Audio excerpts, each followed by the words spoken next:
ಪ್ರಸ್ತಾಪಿಸುವವನು ಮಾನವ. Man proposal, God disposal ಅನ್ನೋ ಹಾಗೆ ಪ್ರಸ್ತಾಪಿಸುವವನು ಮಾನವ ಆದರೆ ಅದನ್ನು ಇತ್ಯರ್ಥ ಮಾಡೋನು, ಅಂದರೆ ಸರಿನೋ ತಪ್ಪೋ ಬೇಕೋ ಬೇಡವೋ ಒಳ್ಳೆಯದೋ ಕೆಟ್ಟದ್ದೋ ಇತ್ಯರ್ಥ ಮಾಡೋನು ದೇವ. ನಾವೇನು ಮಾಡಿಬಿಡ್ತೀವಿ, ಪ್ರಸ್ತಾಪ ಮಾಡೋದು ನಾವೇ, ಇತ್ಯರ್ಥ ಮಾಡೋನು ನಾನೇ, ಯಾವ ದೇವರು ಇಲ್ಲ ನಾನೇ ಅನ್ನೋ ಮಟ್ಟಿಗೆ ಅಹಂಕಾರಿಗಳಾಗ್ಬಿಡ್ತೀವಿ. ಕೈ ಇಟ್ಟಿದ್ದೆಲ್ಲ ಗೆಲ್ತೀವಿ ಅಥವಾ ನಾವು ಮಾಡಿದ್ದೆಲ್ಲ ಗೆಲ್ತೀವಿ. ವಿಶ್ವಾಸ ಇರಬೇಕಾದ ಜಾಗದಲ್ಲಿ ಅಹಂಕಾರ ಬಂದುಬಿಡುತ್ತೆ. ಇದಕ್ಕೊಂದು 2 ಘಟನೆಗಳನ್ನ ಹೇಳ್ತಾ ಇದ್ರು ಯಾರೋ ದೊಡ್ಡವರು ಮೊನ್ನೆ ಭೇಟಿಯಾದಾಗ. ಒಂದನೇ ಘಟನೆ ಏನಂದರೆ, ನೆಪೋಲಿಯನ್ ಹೆಸರು ಕೇಳಿದ್ದೀರಲ್ಲ. ಅಂದರೆ ಫ್ರಾನ್ಸ್ ದೇಶದ ಚಕ್ರವರ್ತಿ ಈ ನೆಪೋಲಿಯನ್ ಅನೇಕ ಯುದ್ಧಗಳನ್ನು ಈಗಾಗಲೇ ಗೆದ್ದಿದ್ದ. ಅಂತಹ ನೆಪೋಲಿಯನ್ಗೆ ರಷ್ಯಾದ ಮೇಲೆ ಯುದ್ಧ ಮಾಡಿ ಅವರನ್ನು ಗೆಲ್ಲಬೇಕು ಅಂತ ಅನ್ನಿಸ್ತು. ಅವನೇನು ಮಾಡ್ದ, ತಕ್ಷಣ ತನ್ನ ಸೈನ್ಯಕ್ಕೆ ಆಜ್ಞೆ ಮಾಡ್ದ, ಎಲ್ಲರೂ ದಂಡೆತ್ತಿ ಹೋಗಿ ರಷ್ಯಾದ ಮೇಲೆ ದಾಳಿ ಮಾಡಿ ಅಲ್ಲಿನ ಚಕ್ರವರ್ತಿಯನ್ನು ಸೋಲಿಸಿ ನಾವು ಅದನ್ನು ವಶಪಡಿಸ್ಕೊಳ್ಬೇಕು ಅಂತ. ಅಂದರೆ ಈ ಹಿಂದೆ ತುಂಬ ಯುದ್ಧಗಳನ್ನ ಗೆದ್ದಿದ್ದರಿಂದ ರಷ್ಯಾವನ್ನು ವಶಪಡಿಸ್ಕೊಳ್ಬೇಕು ಅಂತ ನೆಪೋಲಿಯನ್ ಹೊರಟ. ಹಾಗೂ ಹೊರಟಾಗ ಅಂದರೆ ಸೈನಿಕರೆಲ್ಲ ಹೊರಟರು, ರೆಡಿ ಆದರು. ಆ ಸಮಯದಲ್ಲಿ ಯಾರೋ ಒಬ್ಬರು ಹಿರಿಯರು ನೆಪೋಲಿಯನ್ಗೆ ಹೇಳಿದ್ರಂತೆ, ಸ್ವಾಮಿ, ಯಾಕೋ ಈಗ ರಷ್ಯಾದ ಮೇಲೆ ಅಥವಾ ಆ ದೇಶದ ಮೇಲೆ ದಾಳಿ ಮಾಡೋದು ತರವಲ್ಲ, ಅಥವಾ ಇದು ಒಳ್ಳೆಯ ಸಮಯ ಅಲ್ಲ, ಒಂಚೂರು ಮುಂದೂಡೋದು ಒಳ್ಳೆಯದು ಅನಿಸುತ್ತೆ, ದಯವಿಟ್ಟು ಸ್ವಲ್ಪ ನೋಡಿ ಒಂಚೂರು ಮುಂದೂಡಿ ಅಂತ ಯಾರೊಬ್ಬರು ತಿಳಿದವರು ಹಿರಿಯರು ಹೇಳಿದ್ರು.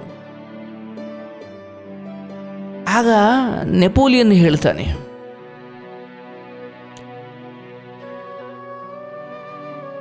ಆ ಮಾತಿಗೆಲ್ಲ ಈಗ ಅವಕಾಶವಿಲ್ಲ, ನಾನು ಹೊರಟಿದ್ದೀನಿ. ನಾನು ಒಮ್ಮೆ ನಿರ್ಧಾರ ಮಾಡಿದ್ರೆ ನಾನು ಯಾರ ಮಾತು ಕೇಳಲ್ಲ, ರಷ್ಯಾವನ್ನು ಸೋಲಿಸ್ತೀನಿ, ನಾನು ಚಕ್ರವರ್ತಿ, ಅಲ್ಲಿಗೂ ನಾನೇ ಚಕ್ರವರ್ತಿ ಆಗ್ತೀನಿ.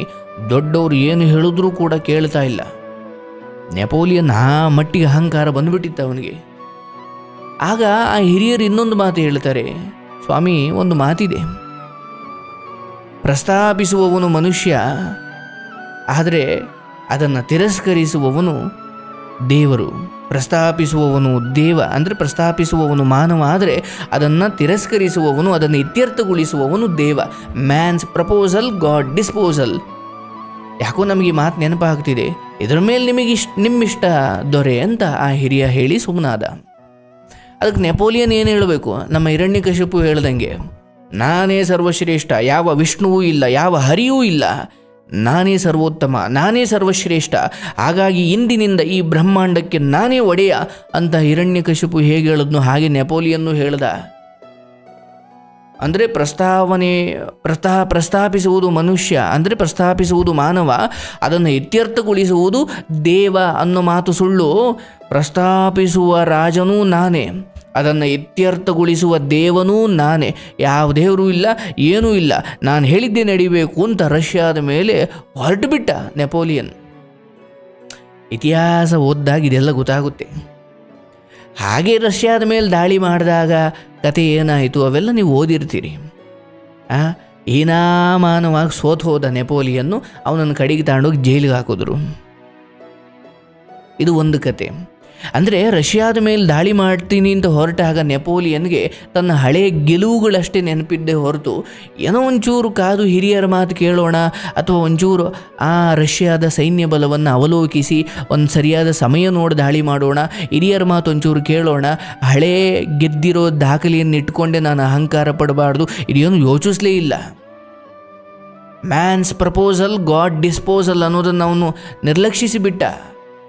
ಗಾಡ್ ನೋ ಗಾಡ್, ನಾನೇ ನಿರ್ಧಾರ ಮಾಡ್ತೀನಿ, ನಾನೇ ಇತ್ಯರ್ಥ ಮಾಡ್ತೀನಿ ಎಂದುಕೊಂಡ. ದೊಡ್ಡವರು ಹೇಳಿದ್ರು, ನಿರ್ಧಾರ ಮಾಡೋದು ಮನುಷ್ಯನಾದರೆ ಇತ್ಯರ್ಥ ಮಾಡೋದು ದೇವರು. ನೆಪೋಲಿಯನ್ ಹೇಳ್ದ, ನಿರ್ಧಾರ ಮಾಡೋದು ನಾನೇ, ಇತ್ಯರ್ಥ ಮಾಡೋದು ನಾನೇ, no God, I am the God. ರಷ್ಯಾದ ಮೇಲೆ ಹೋದ, ಸೋತ, ಜೈಲಿಗೆ ಹಾಕ್ಬಿಟ್ರು, ಸೆರೆಗೆ ಹಾಕ್ಬಿಟ್ರು, ಅವನ್ನ ಸೆರೆಮನೆ ವಾಸಕ್ಕೆ ಹೋದ. ಇದು ಒಂದನೇದು. ಎರಡನೇದು ಇನ್ನೊಂದು ಘಟನೆ ಹೇಳ್ತಾರೆ. ಈ ಟೈಟಾನಿಕ್ ಹಡಗಿನ ಬಗ್ಗೆ ಒಂದು ಕತೆ ಇದೆ. ಈ ಟೈಟಾನಿಕ್ ಹಡಗು ಯಾವುದಕ್ಕೆ ಹೆಸರುವಾಸಿ ಅಂದರೆ ಎಂದೂ ಮುಳುಗದ ಹಡಗು. ಈ ಹಡಗು ಮುಳುಗೋದೇ ಇಲ್ಲಪ್ಪ. ಅಂದರೆ ಕಳೆದ ದಶಕದಲ್ಲಿ ನಡೆದಂತಹ ಘಟನೆ. ಟೈಟಾನಿಕ್ ಅಂದರೆ ಹೆಸರು ಕೇಳಿರ್ತೀರಿ. ಎಂದೂ ಮುಳುಗದ ಹಡಗು ಅನ್ನೋ ಖ್ಯಾತಿ ಈ ಟೈಟಾನಿಕ್ ಹಡಗಿಗೆ ಇತ್ತು. ಅಂದರೆ ಅದನ್ನು ನಿರ್ಮಿಸಿರ್ತಕ್ಕಂಥವರು, ಅದನ್ನು ಸೃಷ್ಟಿ ಮಾಡಿರ್ತಕ್ಕಂಥವರು ಹಾಗೆ ಹೇಳ್ತಾ ಇದ್ರಂತೆ. ಅಂದರೆ ಅದನ್ನ ಪ್ರೊಡಕ್ಷನ್ ಮಾಡಿರ್ತಕ್ಕಂಥವರು ಈ ಹಡಗು ಮುಳುಗ್ಲಿಕ್ಕೆ ಸಾಧ್ಯವೇ ಇಲ್ಲ ಅಂತ. ಹೀಗೆ ಒಂದು ದಿನ ಆ ಟೈಟಾನಿಕ್ ಹಡಗು ಆ ಬಂದರಿನಿಂದ, ಆ ಜಾಗದಿಂದ ಎಲ್ಲೋ ದೂರ ಪ್ರಯಾಣ, ತಿಂಗಳುಗಟ್ಟಲೆ ಪ್ರಯಾಣ ಮಾಡೋದಿತ್ತು. ಇನ್ನೇನು ಹಡಗು ಹೊರಡಬೇಕು ಅನ್ನೋಷ್ಟರಲ್ಲಿ ಒಂದು ಅಜ್ಜಿ ಆ ಹಡಗಿಗೆ ಹತ್ತುತ್ತಾ ಇದ್ಲು.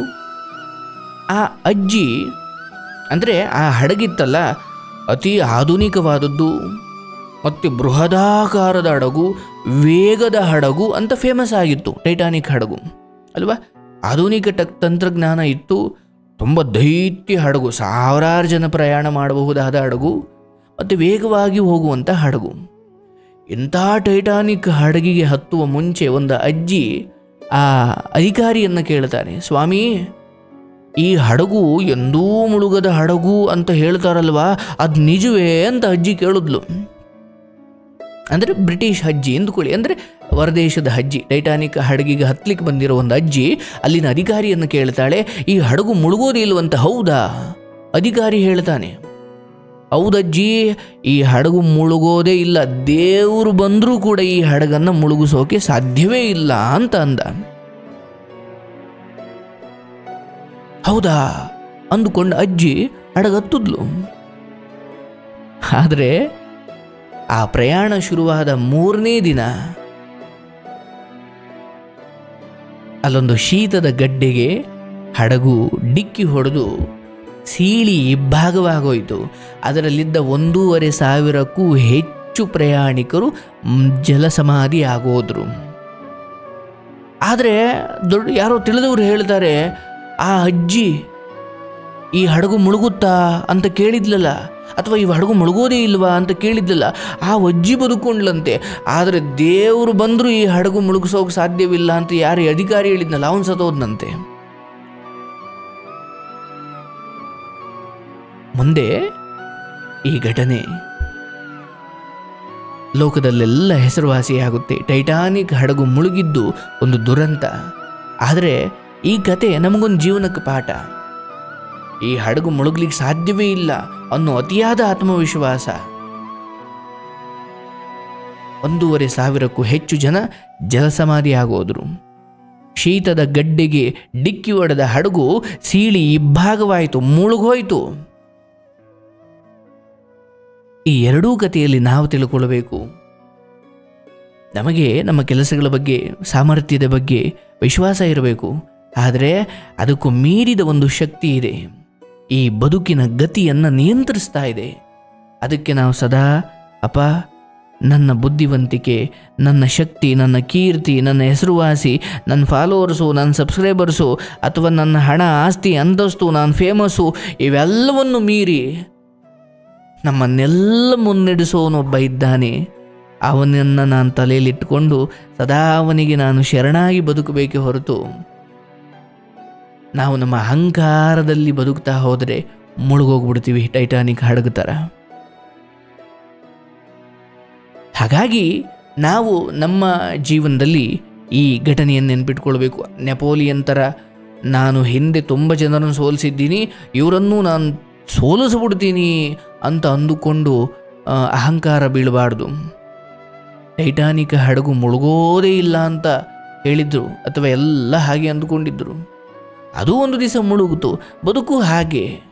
ಎಂತ ನಾನು ಮುಳುಗಲ್ಲ, ಮೆರಿತೀನಿ ಅಂತ ಹೋದವನು ಒಂದು ದಿವಸ ಮುಳುಗಲೇಬೇಕು. ಆ ಮೇಲೇರಿದವನು ಕೆಳಗಿಳಿಯಲೇಬೇಕು. ವಿಮಾನ ಎಷ್ಟೊತ್ತು ಹಾರಾಡ್ಬೋದು ಮೇಲೆ? ಒಂದು ಹಂತ ಆದಮೇಲೆ ಅದನ್ನೆಲ್ಲ ಸ್ಪರ್ಶ ಮಾಡಲೇಬೇಕಲ್ವೇ? ಭೂಮಿ ಮೇಲೆ ಬರಲೇಬೇಕಲ್ವೇ? ಹಾಗೆ ನಾವು ಎಷ್ಟು ಮೆರೆದಾಡಿದ್ರು, ಎಷ್ಟು ಕೂಗಾಡಿದ್ರು, ಎಷ್ಟು ನಮಗೆ ಅವ್ರು ಗೊತ್ತು, ಇವ್ರು ಗೊತ್ತು, ಸಚಿವ ಗೊತ್ತು, ಶಾಸಕ ಗೊತ್ತು, ಅವ್ರು ಗೊತ್ತು, ಇದು ಅದು ಏನಂದ್ರೂ ಕೂಡ ಒಂದು ಶಕ್ತಿ ಇದೆ. ಆ ಶಕ್ತಿ ನಮ್ಮನ್ನು ಕಾಯುತ್ತೆ. ಆ ಶಕ್ತಿಯನ್ನು ಮರೆತು ಅಹಂಕಾರಗಳಾಗಿ, ದುರಹಂಕಾರಿಗಳಾಗಿ ನಾವು ಮೆರೆಯೋಕೆ ಹೋದರೆ ಶಿಕ್ಷೆ ಕಟ್ಟಿಟ್ಟ ಬುತ್ತಿ.